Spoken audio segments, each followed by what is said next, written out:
It's early April and we just had our first day over 70 degrees and all of this snowpack has finally melted. Unfortunately, we still have a bunch piled up here from plowing, but fortunately most of our grass is uncovered and it's time to kick off our 2023 lawn care season. 2 years ago I installed a complete irrigation system and that has been awesome. Having that control over precipitation emboldened me to take on lawn renovation work, and I killed off all of my fescue ryegrass bluegrass mix and replaced it with 100% bluegrass.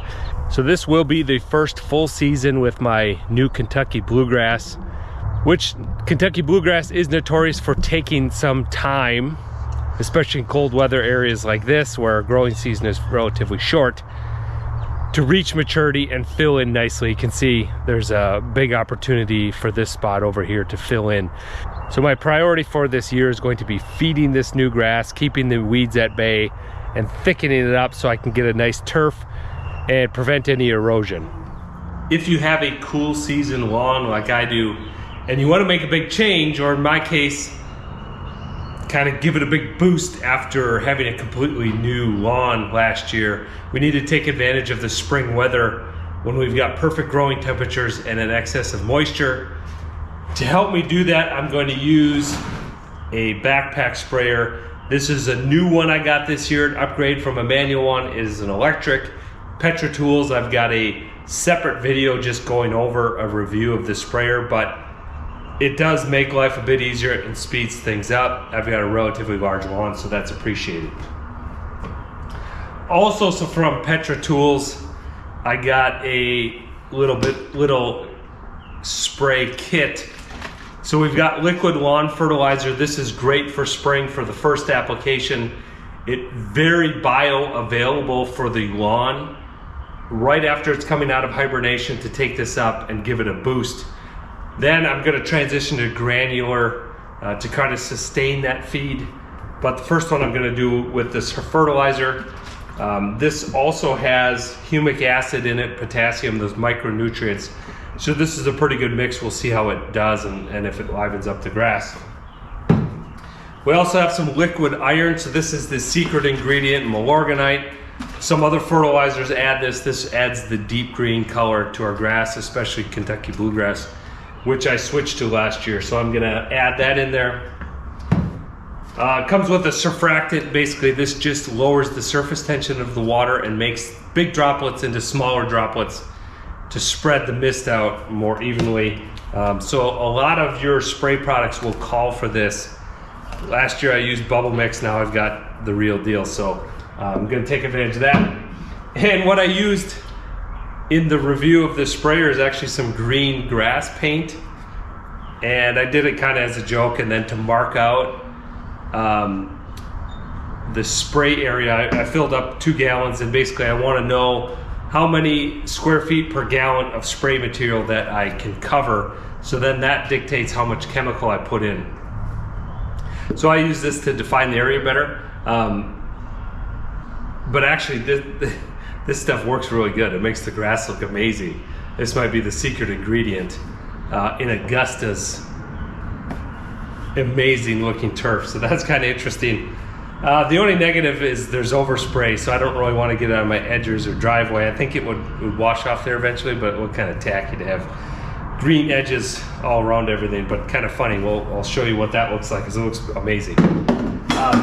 But what I am going to use is some sprayer's dye. So this came with this, and I could have used this to determine that spray area too, but I wanted to try out that green paint. And this, what I struggled with in the past, and what you probably do with a backpack sprayer is coverage area, and you're overlapping some areas, missing other areas. This is a good way to mark your spray area and make sure you're getting your overlap correct. And then it just fades away over a couple days. Definitely gonna utilize this product to make sure I'm getting the right amount of spray in the right spots. So the one thing Petra Tools does not include in their kit and offer is mesotrione.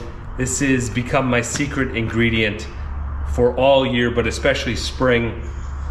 So this is a pre-emergent for crabgrass and weeds, but it does not stop the germination of grass seed. So I'll be able to overseed after using this. Your conventional crabgrass preventers that you buy in a granular form, if you lay that down in spring to prevent crabgrass, like you should, it will also prevent the germination of any grass seed that you add that you want, like Kentucky bluegrass, ryegrass, things like that. This mesotrione is a selective pre-emergent. Not only that, it will kill weeds that have already sprouted and germinated in addition to crabgrass. So this stuff is pretty amazing. It's not the cheapest, but it's very concentrated, so it goes quite a ways. So I'm gonna add this, and it's 1 tablespoon per 1,000 square feet. So not a very big, it's not a very big bottle, but it goes a decent ways. The other thing I upgraded over winter is I put a hose reel in my garage, so that means I can run water right over to my workbench and fill up the sprayer at that level. That I'm able to take it on and off right at the level of my back, so I don't have to heave it up in the air and get it on. It's actually pretty sweet. The other thing it allows me to do is work and measure chemical on my workbench at a nice eye level. So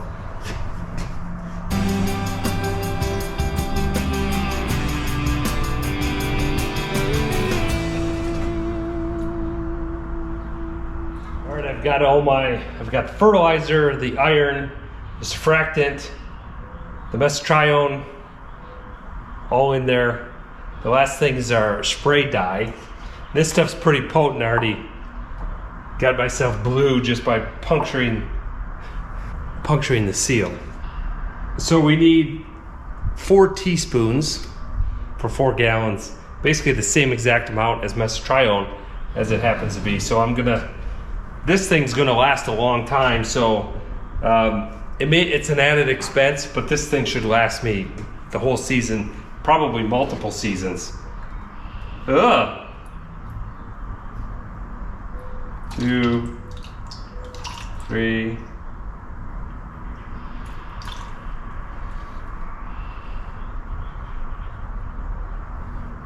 I'll have to edit that out. That was pretty sloppy. I gotta find a better way to do that. Oh no, it's turning my workbench blue.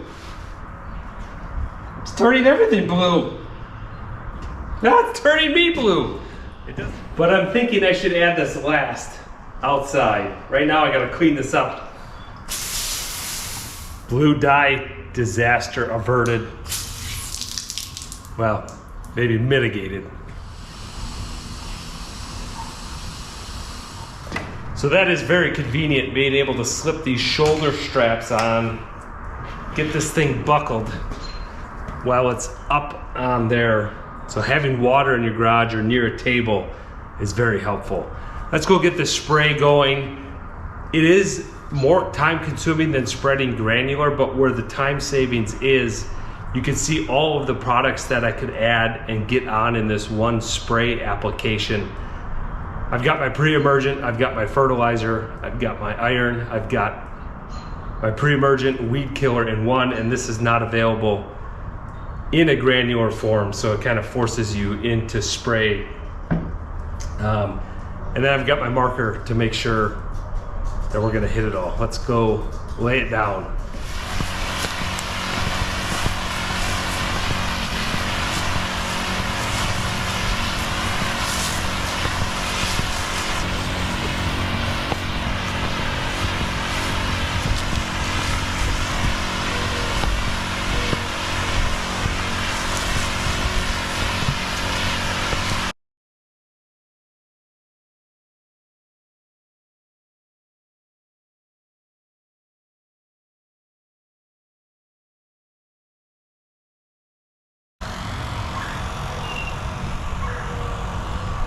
Area I have not sprayed yet. That area I sprayed initially with this backpack sprayer and my mix, including the green grass paint. Look at how amazing it looks. That might just be my secret weapon, and half of that's dirt. It's been a couple days since I sprayed the area over on the right, and you can see there's quite a difference. This is existing bluegrass turf, so there's some of that mature bluegrass that kind of dies off. Every year it hasn't come back out of dormancy yet, but the stuff I sprayed and I gave that liquid fertilizer with humic acid and some of that iron, you can tell there's a big difference. Some of that way over there, I had some green paint in it, but the rest here I did not. And you can see there's quite a stark contrast there of getting things jump started. This area was completely killed off last year and reseeded with 100% bluegrass, so you can see it needs a lot of filling in to do. So that's part of the reason I'm using the liquid fertilizer and trying to get it off to as good of a start as possible. The other thing we need to do is keep the weeds at bay so that the bluegrass has an opportunity to fill in to these open areas and they don't get filled up with weeds, and then the competition will not allow the grass to fill in. So let's check on some of this. But looking at the weeds here, this is typical for the mesotrione. For a couple days after application, it seems to suck the color, so the green starts to go away in the weeds before they die off. It's not a super fast acting, but it's quite effective. It basically interrupts the photosynthesis process, so drains the chlorophyll out of the plant and then kills it off. So this spray was successful. I can tell by the way these weeds are losing their color. I had to take a couple days off. I had some sinus work done, but anyway, I'm back at it. We've got rain coming in this afternoon. It's been an incredibly warm week in April for us, and the grass is out of dormancy, so I want to finish off the rest of my lawn with spraying. My Petra Tools kit, I ran out of fertilizer, so I picked up this. It's more for agriculture and specifically food plots for wildlife, but it's ultra concentrated. This whole bottle will do 2 acres, so this is kind of neat. When you start getting to the ag section, they become more concentrated. A lot of that stuff, the Petra Tools was really good. It had humic acid and other micronutrients in it. This isn't, they've got another product, this Antler King, with that stuff in it, but so 9% of this is nitrogen, 17% phosphate, and 8% potash. Normally you wouldn't use that much phosphate and potash, but this is a new lawn, as I said, so that's good for root development, so I'm gonna use this. Otherwise you'd want just more pure nitrogen if you have a established lawn. So I only need 30 milliliters of this stuff for an entire tank. I'm trying to get better at the little things, so I'm using my dye. I'm gonna use a drill and stir to agitate this to make sure I get everything mixed up properly.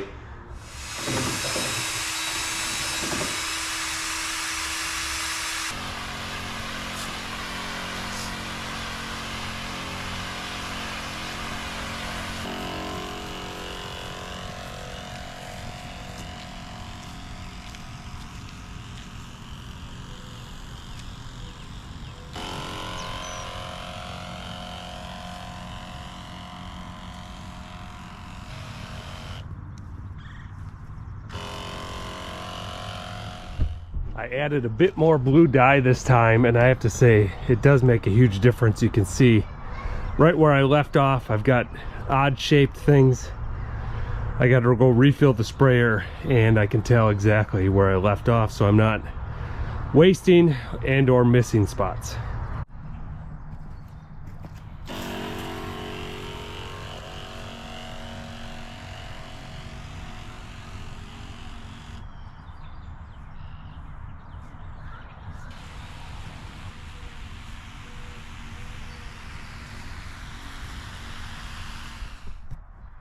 And I have to say, this dye is totally worth it. It is the best spray job I have ever done. I know I missed a lot of spots and put on double on other spots in the past, but with this stuff, mix it a little heavy, you can see exactly where you sprayed and get complete coverage. This stuff's awesome and it goes a long ways. I still have 90% of this big jug, so this will last me probably a couple of seasons. Well worth it. The only concern I have with the spraying dye is, look at how it turns your hands colors, although I'm sure you'll be much more careful with it than I am. And on the edge of concrete and things like these edgers, is it going to stain them? It's going to rain here later today, so we'll see if that comes Just out. Had a short thunder shower, knocked some of the maple flowers off. Let's go see if the dye is off our concrete. Yeah, look at that, all gone. I guess that is not a concern. If you found any value in this video, please consider subscribing to my channel. Thanks for watching. Adios.